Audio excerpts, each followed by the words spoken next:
On average, each American produces nearly 5 pounds of it per day. It can release methane gas, and it fuels a multi-billion-dollar industry. It is trash. And more often than not, it's being buried in landfills. And while garbage might end up out of sight and out of mind, it may also be contributing to global climate change. Garbage is the subject of a new documentary by a Chicago filmmaker, Bill Kirkos, the director of the film Trashed, and he joins us now. Bill, welcome to Chicago Tonight. Thank you. It's good to be here. First, why a film about trash? You know, I've always been interested in issues, environmental issues that I think are not only timely, appropriately so, but are important in examining. For the reasons, we need to take a closer look, I think, at the impact we're having on our natural resources. One of the figures that stood out to me at the beginning of this production was the fact that Americans right now are generating more garbage than at any other point in our history. Like you said, 4.5 pounds a day. A lot of people, even in the waste industry, think that that's approaching 5 pounds. So trash is my own personal comprehensive look, I hope, at the issue, not just in the back end in terms of where it's ending up and the effects of landfilling, which is an important issue, as you said, because there are serious effects to that.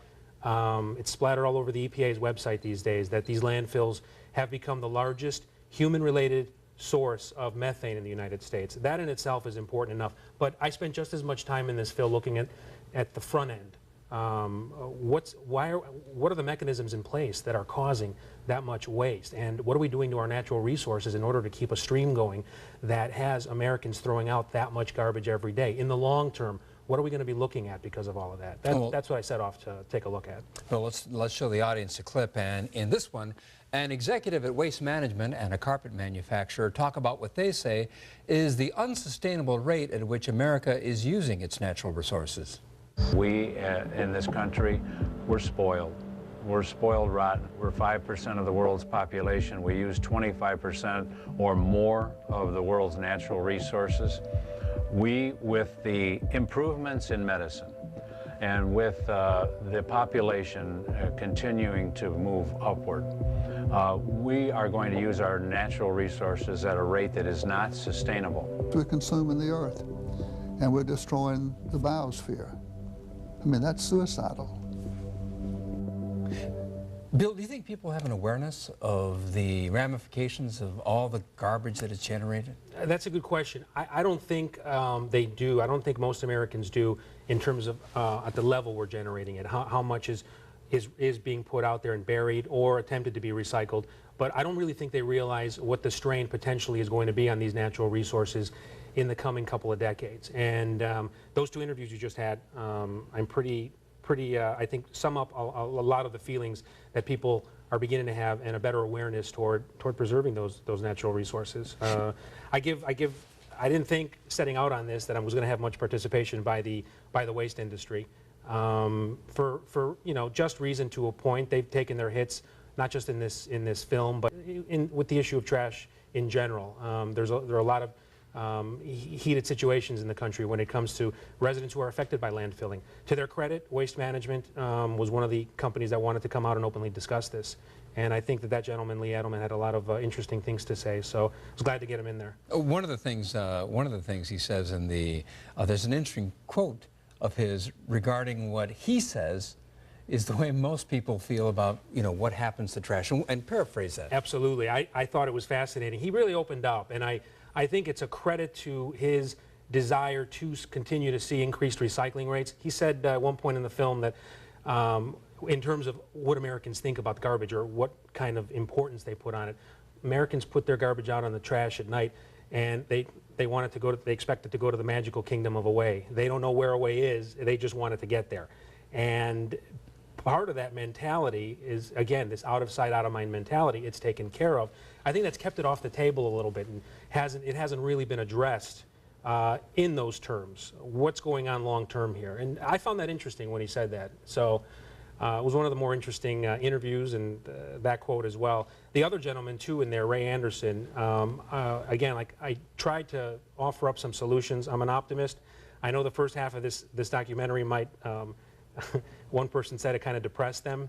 Well, that wasn't my goal. That's why the back half of this whole thing offers solutions and looks to the future in a positive way. Ray Anderson is the founder of the world's largest carpet manufacturer.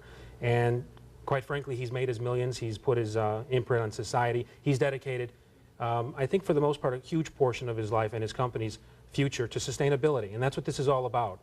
What has he done as such a large company to make an impact positively on those natural resources in the future? So he's one of the people I bring in there to kind of help explain that issue a little bit. On the front end, though, one of the things you talk about is the rise of e-trash. What is e-trash? Electronics waste is definitely one of the more burgeoning aspects of this waste stream, of the solid waste stream in the United States. And what I mean by that is, as we talk about in the film, it seems like almost every piece of electronic equipment, especially household, you buy these days is out of date within months, if not sooner than that. And I think one of the open discussions we have in this healthy debate, as I like to call it, is what's going to happen with all that stuff. I think there's been an indifference in a lot of places in the United States toward recycling. We see it in some successful urban areas like San Francisco and Toronto, who are highlighted in this film. When it comes to an issue like e-waste, you really don't see, you haven't seen the mechanisms put in place to capture that, all of the lead and so many other toxic chemicals that are in that, majority of which are still ending up in the landfill. It needs to be addressed, and I'm thankful for the people in this film for trying to raise a little bit of awareness, both the environmentalists as well as a couple people in waste. Well, let's take a look at a clip from your film regarding e-trash. Here it is. And now with electronics recycling being a significant issue for our country, everything you buy is out of date within 3 months of your purchase of it. And many of them contain mercury switches and capacitors and so forth that should really be recovered. We're going to have to deal with e-waste, as it's referred to, because it is now one of the more burgeoning aspects of the waste stream that poses a threat to the population. Back to Rays of Hope. What do you see in the horizon that gives you cause for some optimism? You know, I see an effort to utilize the 3 R's, as I like to put it to people to remember easier: reduce, reuse, and recycle. All of them have to be taken more seriously, especially in rural areas. I think reducing the amount of waste, source reduction, recycling more, taking a closer look at it, not just in terms of can it make money, which has been the long ongoing debate, but we've got to look after our natural resources, and that is one of the key ways to do it. And producer responsibility, which I think is starting to gain a little bit of momentum right now in terms of trying to reduce this staggering amount of material that's being produced and not reclaimed or recaptured, either by the company that made it or local governments. I don't think it's local government's job, what I learned on this film, to try and recapture all of this electronics waste and other materials, products. I don't think they can keep up with it. I think they can keep up with composting, which represents about almost 45% of everything that's being landfilled, and the organic waste is what's contributing to greenhouse gases directly. I think those issues will continue to be addressed. I'm an optimist. I hope so. All right, Bill, thanks so much for stopping by. And again, the name of the film is Trash, and you can see it this Thursday night at 7:30 at the Music Box Theater on North Southport. More details on our website.